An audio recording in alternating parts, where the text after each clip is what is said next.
Okay, but that brings me to another concept that he used to use a lot, which was the ancestral body.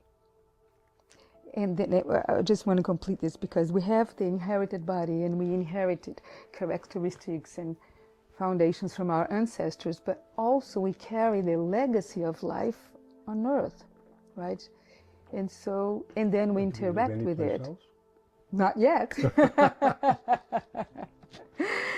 I don't know, maybe it came from somewhere else. Why I use the word the ancestral body? Yes, because you talk about the ancestral body, and then you talk about the inherited body, but you make a difference between the two, and then you talk about the formed body. The ancestral body is closer to, and I mean to convey, that encoded information of the acts of perpetuating the animate process that has in fact been unbroken chain of events that is preserved and transmitted that all animate forms have. So that is the organizing first wave of whatever the animate process's beginning was, or if it was forever here, that you don't need a concept of beginning. This is the body. All animate creatures, the most smallest and the largest single-cell, multicellular animals have. That is the ancestral body, and it's encoded in all our cells and all our tissues and in the genetic code. Okay. The inherited body is more familial, more constitutional, and more societally imposed.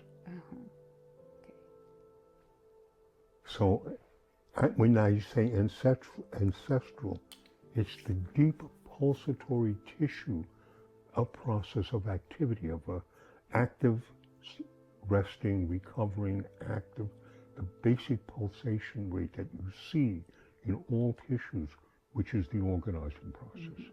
And it's the, like musicality, the earliest organizing process of forming a cell membrane and the cell content, and how that swells and shrinks is the accordion of organizing and the different rhythms and intensities and durations of a kind of a process that makes multi-forms of itself within itself, is that ancient body.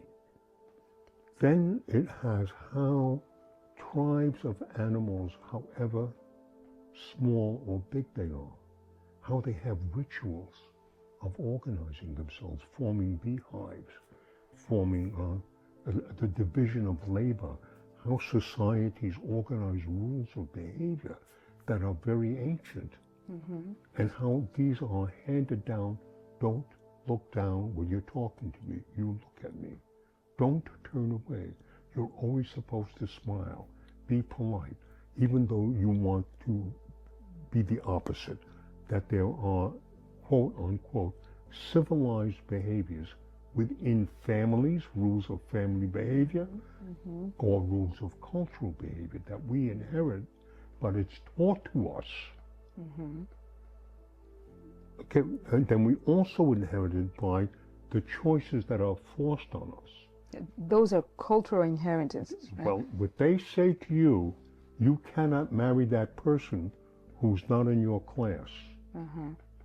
You look at those images and you will see that the class images of people of a higher class don't reflect the images of the people who worked on farms, so that both of them were inbred.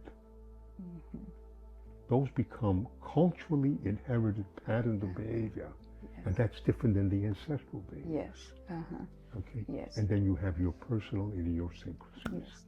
So I do make that difference. Yes. What is your personal behavior? And that has to do with the rhythm of your activity, how your body beats, how your heart beats, how the vascular.